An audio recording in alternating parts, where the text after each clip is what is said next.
أعوذ بالله من الشيطان الرجيم. بسم الله الرحمن الرحيم. الحمد لله رب العالمين، والصلاة والسلام على رسول الله وعلى آله وأصحابه وسلم تسليما كثيرا. وسبحانك اللهم لا علم لنا إلا ما علمتنا إنك أنت العليم الحكيم. رب اشرح لي صدري ويسر لي أمري واحلل عقدة من لساني يفقه قولي وبعد. Chers frères, assalamu alaikum wa rahmatullahi wa barakatuh. Aujourd'hui, calendrier islamique, nous sommes le 6e mois. Hijra aussi, nous sommes 1446 ans de Hijra. Nous sommes dans le mois de Jumada al-Akhir. Nous sommes lundi, calendrier des Blancs. Aujourd'hui, nous sommes le 12e mois, l'an 2024. Nous sommes dans le mois de décembre. Nous sommes dans le tafsir du Coran, nous sommes dans le Surat al-Baqarah. Aujourd'hui, on va commencer verset 180. Allah exhorté et nous dit, Allah nous dit, Kutiba alaykum, iza hadara ahadakumul mawtu, in taraka khayra al-wasiyyati lil-walidayn. Non. أعوذ بالله من الشيطان الرجيم. بسم الله الرحمن الرحيم. كتب عليكم إذا حضر أحدكم الموت إن ترك خير الوصية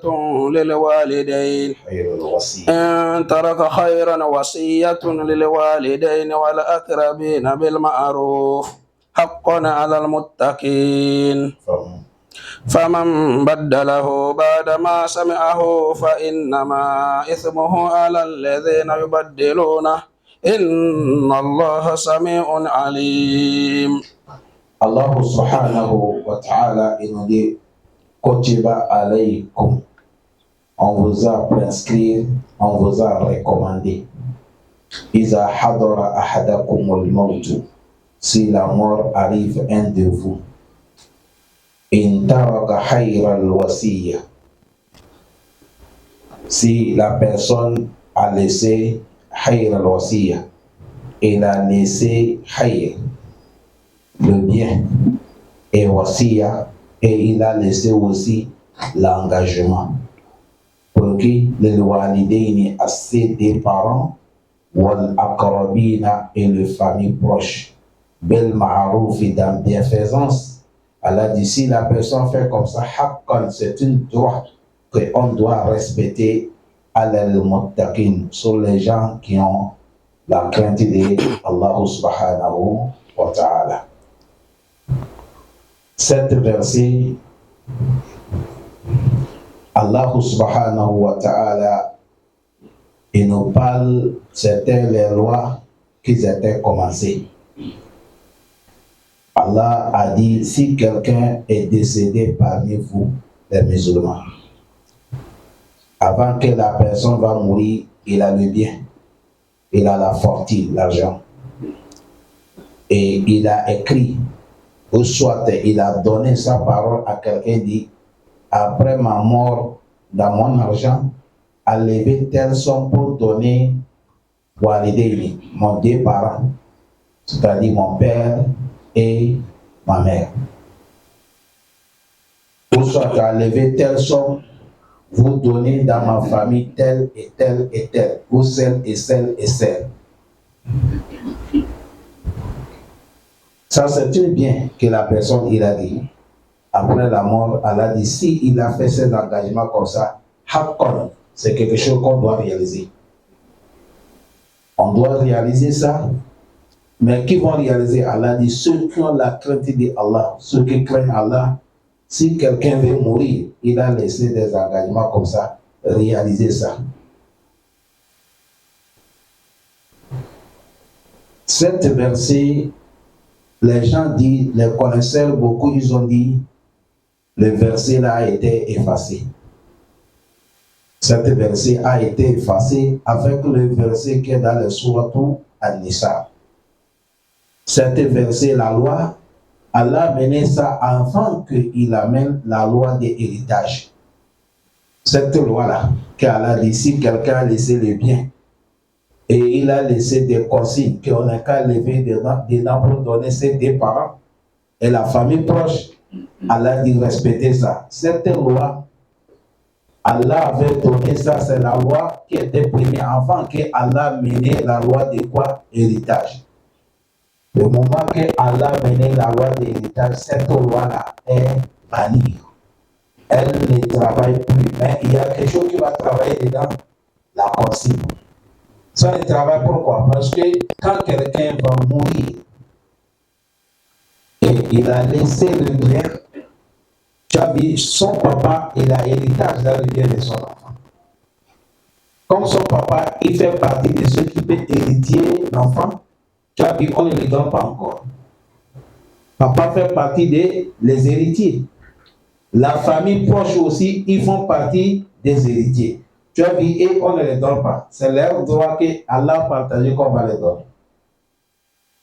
Voilà pourquoi les savants disent, cette loi qu'on a dit, si quelqu'un a laissé le bien, on n'a qu'à donner les deux parents, papa, maman, on n'a qu'à donner les familles proches. C'était la première loi. Après, quand Allah a mené la loi d'héritage, cette loi-là, on a effacé. Maintenant, ils ont l'héritage. Ils n'ont plus cadeau qu'on va les faire. Mais maintenant, comme il a dit Al-Wasiya, Wasiya, c'est l'engagement que quelqu'un a dit, si je suis mort, on n'est qu'à lever dans mon bien, donner tel. Et tel qu'on a dit de donner, s'il ne fait pas partie des héritiers, lui, on va les donner. Car là, fait que vous comprenez ce que nous disons. Lui n'est pas parmi les héritiers. Ceux qui héritent, on ne leur donne pas encore quelque chose dans l'argent. On va leur donner leur part de quoi? Héritage. Mais ceux qui ne sont pas des héritiers, c'est eux que si quelqu'un dit après ma mort, on n'est qu'à lever telle somme pour les donner. Là, après la mort, on va les donner. Et pour donner, même le prophète a dit, on ne peut pas donner qui dépasse un des trois. C'est-à-dire, un des troisièmes. On partage ce que tu as laissé là, 3, on enlève 1, on va les donner. Certains même disent 3 c'est beaucoup. On n'est qu'à partager 3 combien? 4. On prend 1, on donne. Maintenant 3 qui est resté là, ça c'est pour les héritiers. C'est ça, il dit ici. Bil ma'ruf, Allah dit haqqan alal muttaqin. Ça c'est la vérité qu'on doit respecter à ceux-là qui ont la crainte de qui? Allah subhanahu wa ta'ala. Parce que dans les sourates Tunisa, Allah dit le rijalu nasibu mimma taraka al-walidan. Allah dit les hommes, ils ont leur part. C'est ce que les parents ils ont laissé comme leur héritage. Wali nisa nasibu. Les femmes aussi, ils ont leur part. Wal akrabin, les familles proches aussi, ils ont leur part dans l'héritage. Tu as vu, on a dit papa, les hommes, ils ont leur héritage. Leur part, les femmes, ils ont leur part, la famille proche, ils ont leur part. Tu as vu ici ce qu'on a dit que cadeau là, on ne les donne pas parce qu'ils sont dans les héritiers. On donne celui qui n'est pas parmi les héritiers. Est-ce que vous avez bien compris? Exemple, moi qui vous parle. Si j'ai l'argent, si je suis mort, mes enfants, ils font partie de ceux qui vont m'héritier. Ma femme, elle fait partie. Si mon papa et ma maman vivent, elles aussi, les deux, ils font partie. Tant que papa, maman vit, tu as vu mon grand frère, ma grande soeur, et il ne peut pas approcher. Papa, maman, il les a bloqués. Mais le moment que papa, maman ne sont pas là, grand frère, grande soeur, et il peut rentrer. Est-ce que vous comprenez comment ça se passe? Tu as vu, maintenant, en dehors de mon père, mon grand frère, ma grande soeur, et ainsi de suite, ça c'est akrabine, famille proche. Maintenant, papa, maman, c'est eux qui sont walidani, qui sont les deux parents. Est-ce que vous comprenez bien? C'est à cause de ça, il a dit, si quelqu'un a laissé, maintenant, si moi j'ai laissé, mon père vit, ma mère vit, on ne les donne pas cadeau parce qu'ils font partie des héritiers. Mais maintenant, si parmi vous ici, quelqu'un, j'ai fait les papiers, on a regardé, je dis, bon, après ma mort, on n'est qu'à lever telle somme dans mon argent. J'ai comme 5 millions. Et j'ai dit, dans les 5 millions que j'ai laissés, après ma mort, on n'est qu'à lever 100 000 pour donner ça de coup. J'ai écrit, j'ai signé. Tu as dit après ma mort, on enlève 100 000, on lui donne. Parce que si j'ai laissé 5 millions, 5 millions, on va partager ça 4, ça dépasse 100 millions. Est-ce que les gens ont bien compris? Mais si je dis après ma mort, on n'est qu'à lever, j'ai 5 millions, on n'est qu'à lever 2 millions pour lui donner ça, du coup, on ne va pas faire comme ça. Parce que lui qui n'est pas parmi les héritiers, il ne peut pas gagner beaucoup qui dépasse ceux qui font partie de quoi? Les héritiers. Parce qu'on dit, le bien commence à qui? Vous voyez, est-ce que la loi d'islam s'est acquittée? Qu'Allah donne la compréhension. Voilà pourquoi elle a dit Hakkan alal muttaqin. Ça là, c'est la vérité que ceux qui ont la crainte de Allah, ils doivent réaliser. Ils ne doivent pas laisser. Vous avez compris? Et Allah continue maintenant, il dit Famam baddalahu. Maintenant, toi qui as laissé testament, que si après ma mort, on n'est qu'à lever quelque chose pour donner telle personne. Peut-être que toi, tu ne connais pas la loi de Allah, qu'on ne peut pas donner quelqu'un plus 1 des 3 ou plus 1 des 4. Toi, tu dis qu'on n'est qu'à partager ton argent moitié. Tu as 4 millions, tu dis après ta mort, on n'est qu'à prendre 2 millions pour donner quelqu'un ailleurs. Tu as laissé aussi. Maintenant, celui qui a dit le papier, lui, il a vu que ici, là, ce n'est pas bon.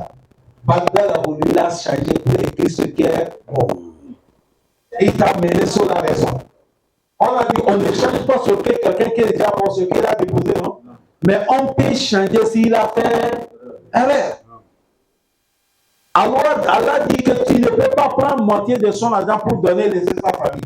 Et lui aussi, il a déjà fait dans le testament qu'après ma mort, j'ai 4 millions. On n'est qu'à prendre 1 million et 2 millions pour donner quelqu'un qui est ailleurs.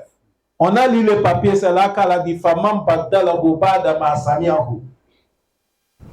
Celui qui a changé cette loi-là, après avoir qu'il a compris,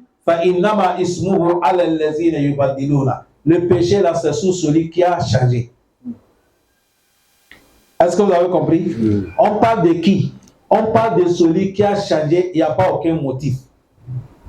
Quelqu'un qui est mort, il a 5 millions. Il a dit dans 5 millions, on n'est qu'à lever 200 000 pour donner quelqu'un. Et quelqu'un, la famille, ils ont enlevé 100 000 pour donner la personne. Ils n'ont pas donné 200 000. Tu as vu, ils ont changé. Ils ont fait le péché. C'est ça, elle a dit, ceux qui ont changé, le péché à ceux-là qui ont changé. Est-ce que vous comprenez bien? Ça veut dire ça, si quelqu'un a laissé la loi, après la mort dans son bien, on regarde. S'il correspond à la loi, comment Allah dit, le prophète a dit, on va bien, on doit le faire. Mais si c'est contraire, on peut changer. Mais si ce n'est pas contraire, on a changé. Vous qui ont changé, vous avez quoi? Le péché. Celui qui a diminué là, le péché. Ou soit quelqu'un est mort, il a laissé 10 millions. Et il a dit, dans mon argent, enlevez 1 million pour faire tel travail de Allah. Mais vous, vous voyez que non, ça va diminuer votre argent. Et vous avez refusé, vous n'avez pas fait. Le péché est sur vous qui a pris héritage, ce n'est pas celui qui est mort. Allah dit, fa'inama ismuhu ala lazina yubadiluna.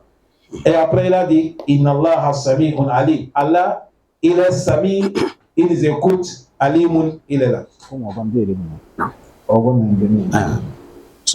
Est-ce que vous comprenez bien? Allah, il nous écoute et Allah, il voit. Ça veut dire ça, ce n'est pas bon, quelqu'un a laissé héritage et il a laissé consigne, quelqu'un va changer. Dans la loi, ce n'est pas bon. Ce n'est pas bien. Il ne faut pas changer. Mais celui qui a changé, c'est ça, Allah dit, Famam Badala, celui qui a changé la loi. Ça veut dire ça, cet verset-là, ça nous parle. L'homme, il doit faire l'effort, à chaque moment, s'il y a quelque chose, il faut écrire. L'affaire de crédit, tu dois écrire.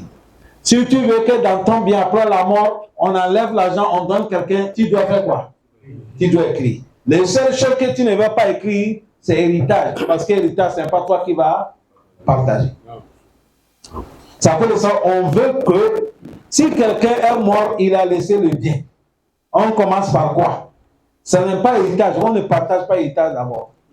La première chose qu'on commence, c'est la dette. Quelqu'un qui a laissé 20 millions, il est mort. On regarde, il doit qui et qui.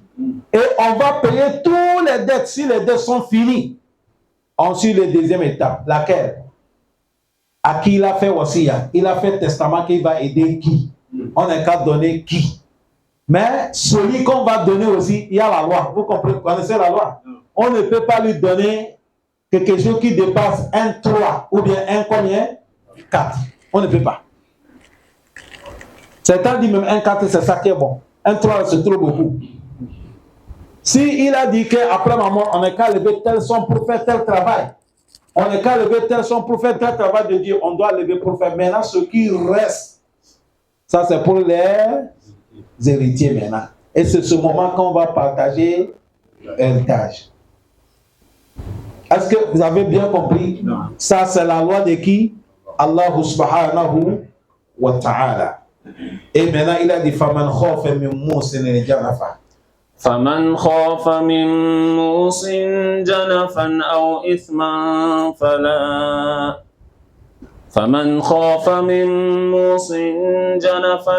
إثما فأصلح بينهم فلا إثم عليه إن الله غفور رحيم. Allah dit faman khafa min musin janafan, celui qui a peur que celui qui a fait le testament, celui qui est mort, testament qu'il a laissé là, tu as dit qu'il a fait erreur dedans. Ou isman, ou tu as dit qu'il a fait quelque chose qui est péché. Fa'aslaha, toi et tu as arrangé là-bas. C'est ça que je dis. Peut-être lui, il ne connaît pas la loi de Allah. Tu vas voir ça, vous allez voir beaucoup de frères qui ont fait l'école française seulement. Et les français là, ils n'ont pas pris pour lire les choses de l'islam. Vous allez voir que c'est les choses des Yahoudou qui est dans leur tête. La majorité d'eux-mêmes, il dit qu'il ne veut pas après lui, il y a le problème. Tu vas voir, il a pris le bic, il a écrit, après ma mort, on est qu'à donner mon garçon comme ça, ma fille comme ça, lui-même il a partagé son héritage. Tu as vu, Janafan, il a fait erreur. Isman, il est tombé dans le péché. Maintenant, s'il a écrit comme ça, il est mort. Toi qui vas venir, tu as pris le papier là, tu vas faire comment? Toi qui vas arranger. Est-ce que vous comprenez? Donc tu arranges. Là où on va raisonner, on va raisonner. Là où on va raisonner, s'il a dit qu'on n'est qu'à donner quelqu'un quelque chose, ça, on va accepter. Mais l'héritage qu'il a dit qu'il a partagé, on est face à, parce que l'héritage, ce n'est pas lui qui partage. Allah dit maintenant, s'ils ont fait ça, Fala Ismaël, celui qui a changé comme ça, si c'est un de son parent, c'est son grand frère, son petit frère, c'est quelqu'un qui a fait ça dans la famille, lui n'est pas de péché. On ne peut pas dire qu'il a changé la loi de celui qui est mort. Inna Allah Ghafour, Allah, il est le pardonneur, Rahim, il est le très miséricordieux. Allah donne la compréhension. Quelqu'un, il est mort. Après l'enterrement, on vient fouiller ses affaires, on a trouvé, il a fait liste. Dans cette liste, il a dit, j'ai 3 enfants, j'ai laissé 20 millions. Non, j'ai 4 enfants, j'ai laissé 20 millions. Tous mes enfants, on n'est qu'à donner chacun 5 millions, 5 millions. Est-ce que vous avez bien compris? Non. Il a écrit, peut-être même certains écrits, même il amène jusqu'à justice, on met la main. Mais tant qu'il est musulman, cette loi ne travaille pas.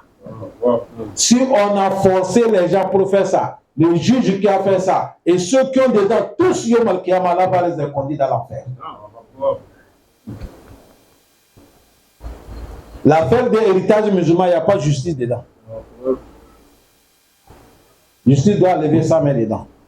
Ça dépend de justice. Wallahi, ça dépend de justice. Vous avez compris, là, dit, celui qui va bouffer l'héritage de quelqu'un, il a bouffé le feu. N'importe qui. Ça, c'est comme ça la parole. Ça colle ça l'affaire de l'héritage islam là. Maintenant, s'il est écrit comme ça, maintenant, après la mort, c'est un frère musulman.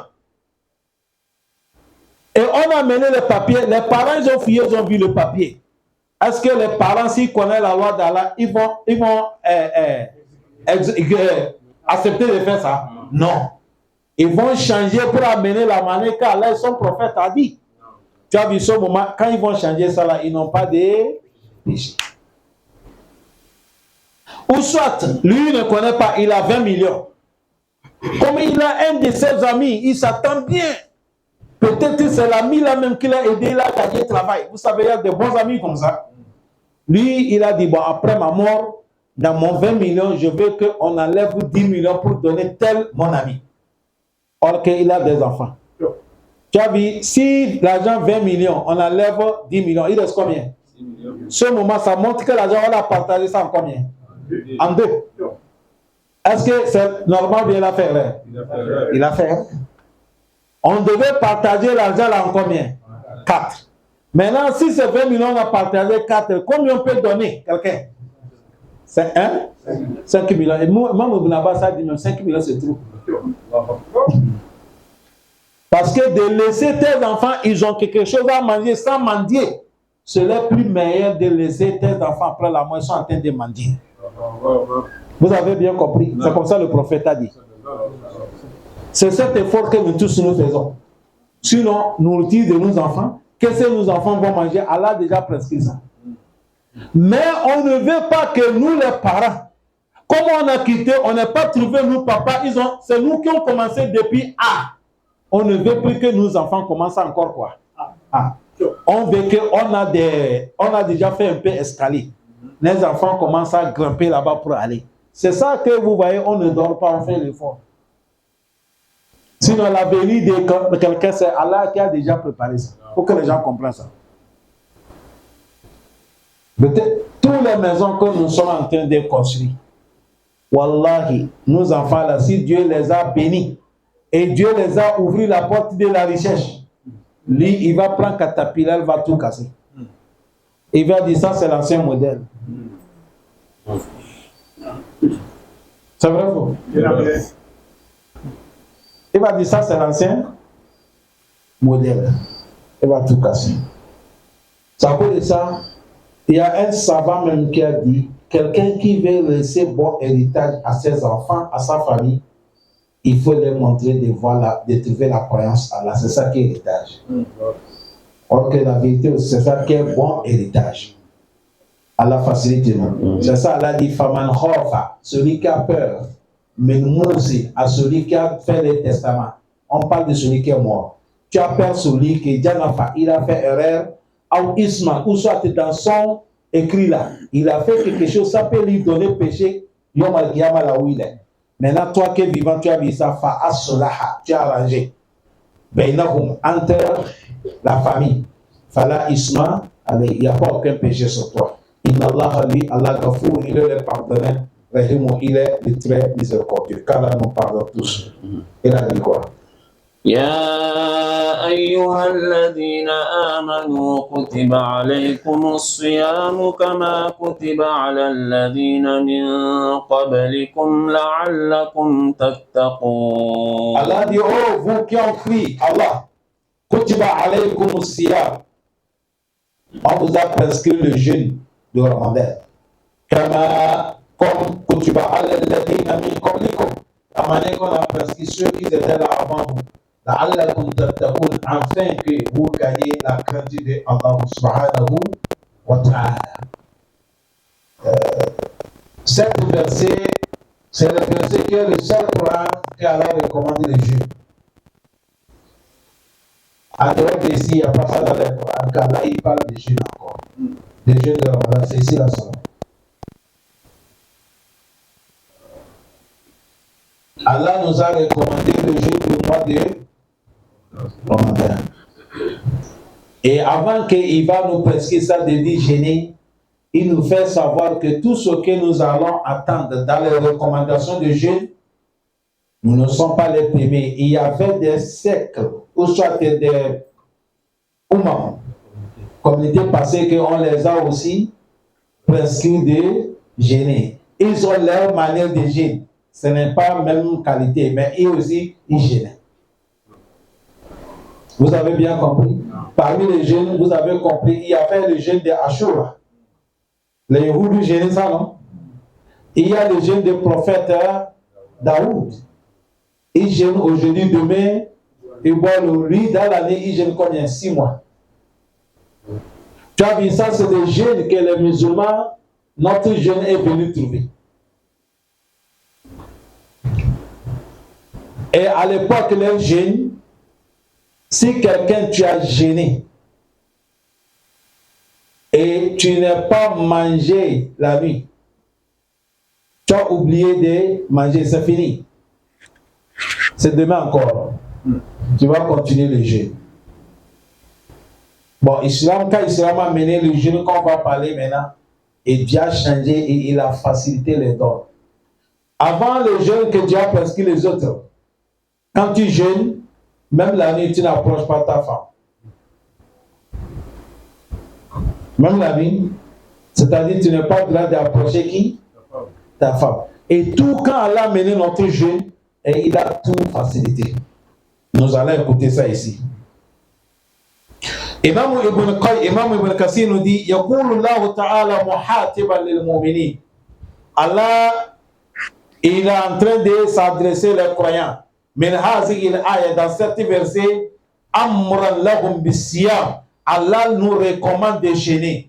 وهو إمساك عن الطعام والشراب والوقوع بنية حاصل لله عز وجل. Édition dit le jeûne, c'est d'abstenir, de ne pas manger dans la journée, de ne pas boire dans la journée, de ne pas approcher ton épouse dans la journée avec l'intention uniquement pour qui? Allah, que tu vas l'adorer. Et il a dit parce que dans le jeûne, ça purifie l'âme et ça nettoie les péchés. Et le jeûne, ça change la vie de l'homme. Le jeûne, ça change la manière de l'homme. Et comme Allah veut que l'homme il trouve la piété, voilà pourquoi Allah prescrit le jeûne. À la fin des faisait de la Allah afin que vous gagnez la crainte de qui? Allah subhanahu wa ta'ala. Et Allah aussi dans son miséricorde, c'est comme ça il a fait. Que ce soit le jeûne obligatoire, que ce soit le jeûne surrogatoire. Quand tu fais ça, tu vas voir que ça t'augmente la crainte. Toute personne qui veut gagner la crainte, il faut faire l'effort avec le jeûne. Et tu vas voir que ton manière est différente de tout le monde. Allah facilite-nous.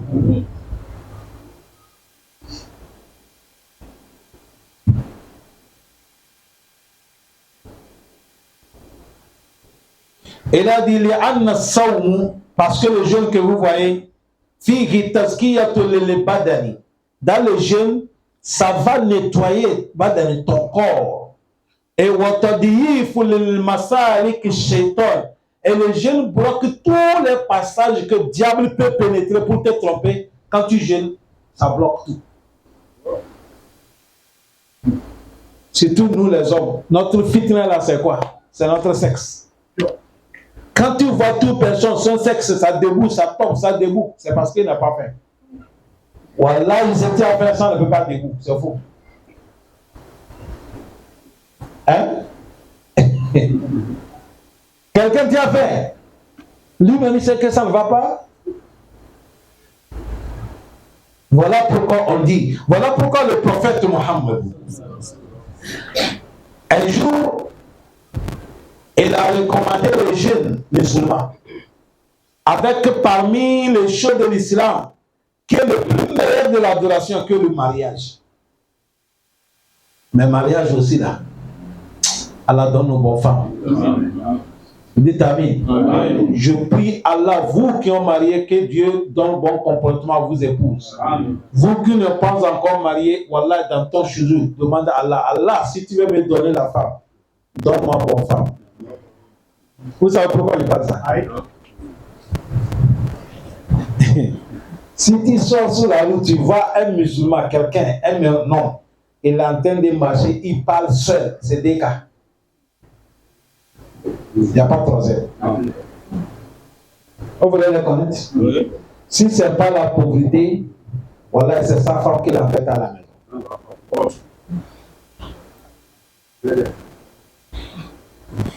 Voilà. Quand tu n'es pas gagné bon femme, ta maison même te fait peur. Tu as fini de travailler, tu veux l'entrer ton cœur, ça va. Voilà.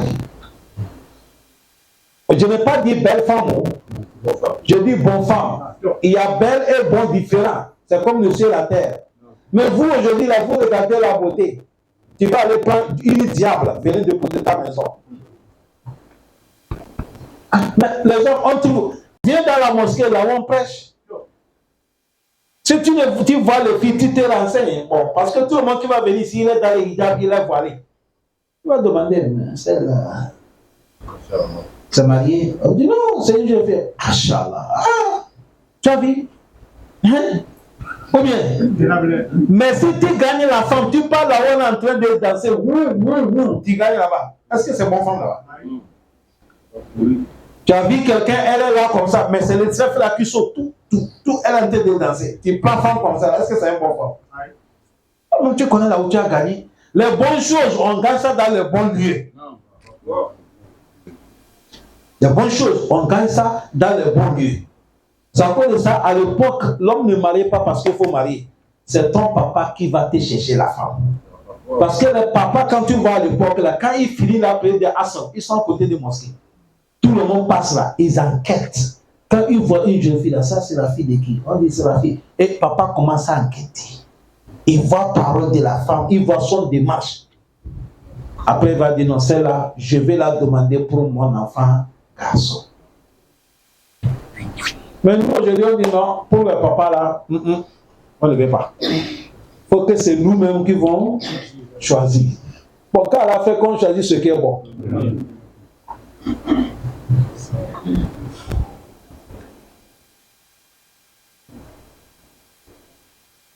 Le prophète Mohammed, il veut recommander le mariage. Il a dit, Ya ma'ashara shabab. Le prophète a dit, vous les communautés de jeunes. Manistata aminkum ba'a. Celui qui peut assumer la responsabilité de bas, la responsabilité de mariage, il n'est qu'à marier. Tu as vu, le prophète a dit, celui qui peut assumer la responsabilité de quoi? Mariage. Dedans, si tu peux loger ta femme. Dedans, si tu peux nourrir ta femme. Dedans, il y a si tu fais habiller ta femme. Dedans, il y a aussi si tu es en bonne santé. Quand je dis en bonne santé, vous avez compris, non? Si tu sais que tu es malade, il ne faut pas aller faire mariage. Je précise, si tu sais que tu es malade, il ne faut pas aller prendre la femme, la fille de quelqu'un maintenant à la maison. Avant même, c'était un peu moins. Mais notre temps aujourd'hui, là, Wallahi, même si tu n'es pas malade, mais si tu ne sais pas conduire, ne fais pas mariage. Va, on va t'enseigner comment conduire d'abord. J'ai parlé ça camouflé. Que Dieu a fait que vous avez compris. Parce que les femmes d'avant, il y avait la pudeur. N'importe comment, elle peut se calmer à la maison, elle ne dit rien. Mais les femmes d'aujourd'hui, là, si là-bas n'est pas bon, Billah, il les dit, elle va t'amener dans les TikTok. En pleine journée, elle va appeler ton nom. Que lui, là, c'est l'eau glacée. Non, pas peur. C'est à cause de ça, Imam Qurtubi, il a dit, vous les hommes, c'est dans son tafsir. Il dit, ne blaguez pas avec médicaments africains, c'est-à-dire médicaments traditionnels, des racines, tout racine que tu sais qu'on doit, ça donne la force de la santé. Un tort. Tu as vu le roi, lui, comme c'est des anciens, il a pris la parole des anciens. Lui a dit la force, lui a dit non, c'est la santé. Bon, quand on donne la santé, la force aussi. Il faut prendre, ce n'est pas haram. Avant, quand vous voyez vos papas le soir, ils boivent des trucs là. Non, c'est pas des gars. Le soir, tu vois, papa, il a pris coco, il met certains médicaments noirs. Pourquoi il n'est pas dit ça matin, c'est le soir? Je me rappelle mon ustaz Kalali, pardon. Allah accorde le paradis. Un jour, le soir, il m'a appelé, il dit Abdou Fattah, viens, je suis venu. Il dit, va me payer les brochettes. Brochettes, hein? Brochettes. Je suis allé payer. Il a mis certains poudres là-dessus. Je suis là, il dit, tu crois que je vais te donner ça, c'est pas pour le nom. Vraiment. J'ai dit, ah. Il dit, tu crois que je vais te donner, c'est pas pour les enfants. Alima man alima, wa jahila man jahila. Ça, tout ça là, ça fait partie des responsabilités de quoi? Mariage. Le prophète a dit celui qui peut assumer. C'est encore de ça ici, chers frères, je vais toucher quelque chose. Vous avez vu le prophète appelé bas. Toi, un homme, que tu sais que ta force, ça se limite à une femme. Il ne faut pas aller marier deux femmes parce que tu as l'argent. On ne marie pas la femme parce que l'argent seulement. Il faut que les gens comprennent ça bien. Quelqu'un, un homme, peut-être tu vas voir quelqu'un, toute ta force là, ça s'arrête à une femme. Même si tu es milliardaire, toi, tu n'as pas le droit de prendre deux femmes. Si vous voulez que je parle clairement, c'est-à-dire un homme qui ne peut pas satisfaire deux femmes. Toi, quand tu satisfais une femme, ça se va, ça va. Tu t'arrêtes une femme. Même si tu es milliardaire, tu n'as pas le droit de marier deux femmes. Il faut que les gens comprennent ça. Celui qui paie ces deux, c'est quand ça s'arrête, tu n'as pas le droit de prendre combien? Trois. C'est dessus. Parce que le prophète a dit celui qui peut assumer l'engagement de quoi? Mariage. Le prophète a dit qu'il fallait être homme, il n'a qu'à faire le mariage. Alors donne le moyen pour faire. Tort. Maintenant le prophète a dit comment la miestate, celui qui n'a pas le moyen de faire le mariage. Or qu'il est jeune. Or qu'il a la santé, il a la force là aussi. Ça ne va pas. Il a besoin de femmes. Or qu'il n'a pas l'argent. Parce que maintenant, dans notre temps aujourd'hui, le mariage moins cher, ce n'est pas trop, c'est 700 000. Mariage moins cher, c'est 700 000. Moi, je ne parle pas de les autres Latino, je parle de nous, chez nous, c'est 700 000. Parce que valise seulement, c'est 500 000. Payer les matériels des femmes, maintenant c'est valise, on fait les mallettes. C'est 500 000. Il faut avoir 700 000. Tu n'as pas l'argent, mais tu es un jeune, tu as la bonne santé. Tu vas faire comment? Le prophète a dit ne sois pas, il ne faut pas faire banditisme. Le prophète, je fais comment? Il a dit le prophète a dit celui qui n'a pas l'argent, celui qui ne peut pas faire mariage, le prophète a dit il faut gérer. Pourquoi? Il a dit il dit le jeune là, ça va te protéger. C'est-à-dire, ça va te protéger, tu ne tombes pas dans les péchés. Pourquoi ça va te protéger? Pourquoi le prophète a dit celui qui veut protéger de ne pas tomber dans les péchés, il n'est qu'à gérer. Parce que quand tu as faim, là-bas, là, ça ne travaille pas. Voilà tout ce qu'on veut que les gens comprennent. Allah facilite, non? C'est à cause de ça, quand tu attends quelqu'un toucher sa femme en pleine journée de Ramadan, allez là, pour lui, là, c'est trop. À la facilité. Donc, les jeunes là aussi, comme Allah, il est très miséricordieux, il pouvait dire gêner un an. Tu Allah nous dit on n'est qu'à gêner un an. Il a raison, il n'a pas raison. Il a raison. Il peut dire bon, l'année c'est 12 mois, non? Bon, gêner 6 mois. Comme prophète Daoud. Allah n'a pas dit ça. Il a dit Ayyaman Ma'duda. Ayyaman Ma'dudat. فمن كان منكم مريضا أو على سفر فعدة من أيام أخرى وعلى الذين يطيقونه فدية طعام مسكين فمن تطوع خيرا فهو خير له وأن تصوموا خير لكم إن كنتم تعلمون. Allah dit Ramadan, comme nous avons prescrit la Ayyam al-Ma'duda, c'est des jours qu'on peut les compter. Peut-être 30 jours ou soit 29 jours. Ayyam al-Ma'dudat. Vous avez vu ici là? Et tout chose qu'Allah fait, c'est comme ça aussi. Les jeûnes, c'est les jours comptés.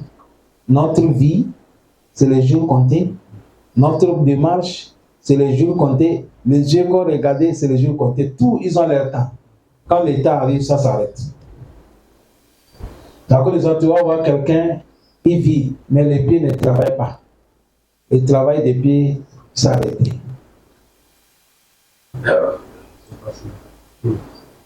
Allah fait tout, c'est Ayyam al-Ma'douda, c'est des jours comptés par Allah subhanahu wa ta'ala. Le mois de Ramadan aussi, il a des Ayyam al-Ma'douda. Et ça arrive aussi, Allah dit Faman kana minkum marida. Si Ramadan arrive, celui qui est malade parmi vous, ou soit ala safarin, il est un voyageur, il laisse Ramadan. Fa'iddatu min ayyamin ukhar, il n'est pas remboursé ça avec certains jours.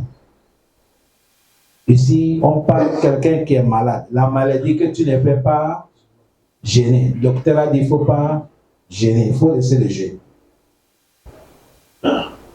Maladie aussi est composée en deux. Il y a maladie guérissable et il y a maladie aussi inguérissable. Si c'est maladie guérissable, c'est ça que tu vas laisser après. Quand tu trouves la santé, tu vas rembourser.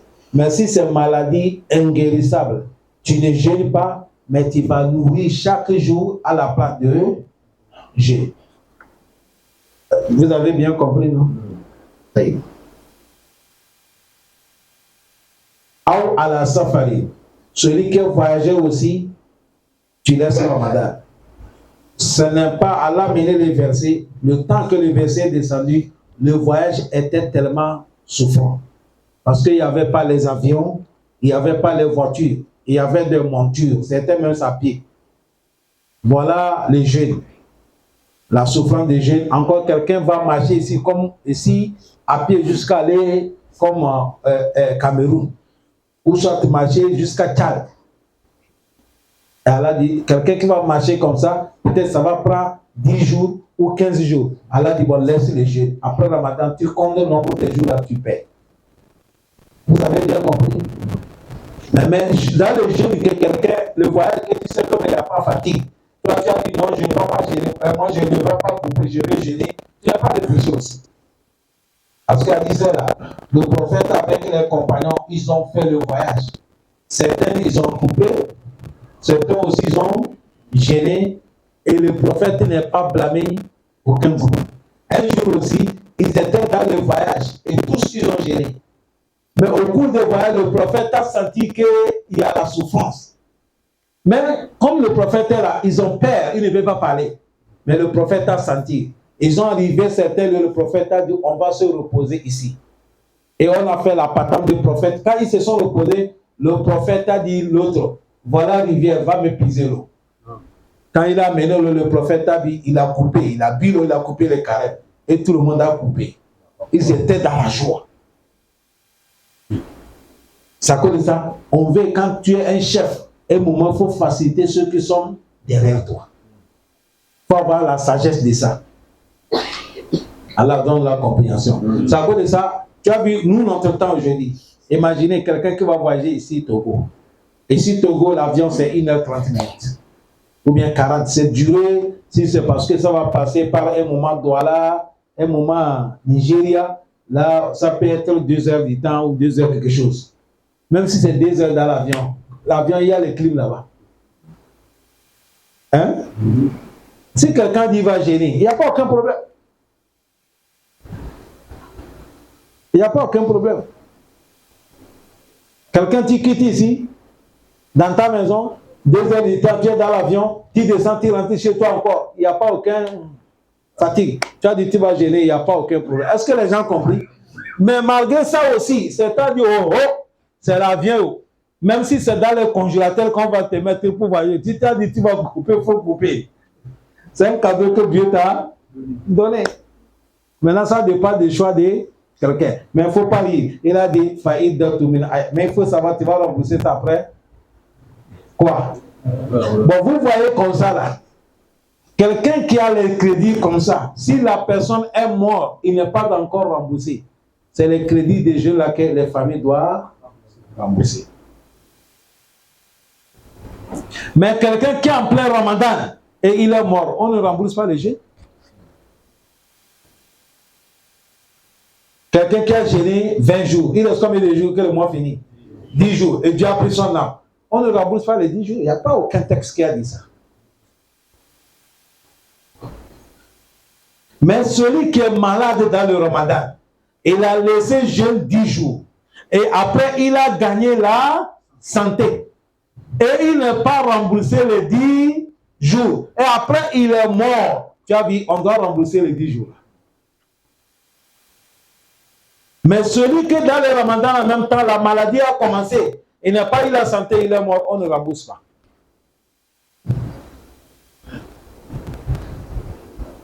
Allah dit fa'idatu min ayamin ukhar wa 'ala alladhina yutiqunahu. Il a dit ceux-là aussi, le jeûne là, c'est lourd, c'est difficile sur eux. Yutiquna, quand ils jeûnent là, ça leur fatigue, comme les vieillards, comme les malades, comme les femmes en grossesse, comme les femmes qui allaitent. Yutiqunahu. Quand ils jeûnent là, ça va les fatiguer. Parce qu'une femme qui est en grossesse avec jeûne, c'est pas facile. Mais celle qui sait qu'elle peut supporter, il n'y a pas aucun problème. Mais si elle ne peut pas, elle laisse. Elle va rembourser ou elle va nourrir. Les vieillards, ceux qui sont déjà vieux, ils laissent, on nourrit à leur place. Vous avez bien compris? Non. On nourrit à leur place. Ça veut dire ça, une femme qui est en grossesse, elle n'est pas pu gêner, elle va nourrir chaque jour jusqu'à la Ramadan finit. Après la Ramadan, elle ne rembourse pas. La femme qui allait aussi, elle va nourrir après la Ramadan, elle ne rembourse pas. Mais si elle a nourri après la Ramadan, elle a remboursé aussi, il n'y a pas aucun problème, ça dépend d'elle. Mais nos femmes qui sont paresseuses là, tu vas voir une femme qui va nourrir après, elle va rembourser. Jamais. C'est ça, il a dit wa 'ala allazina yutiqunahu.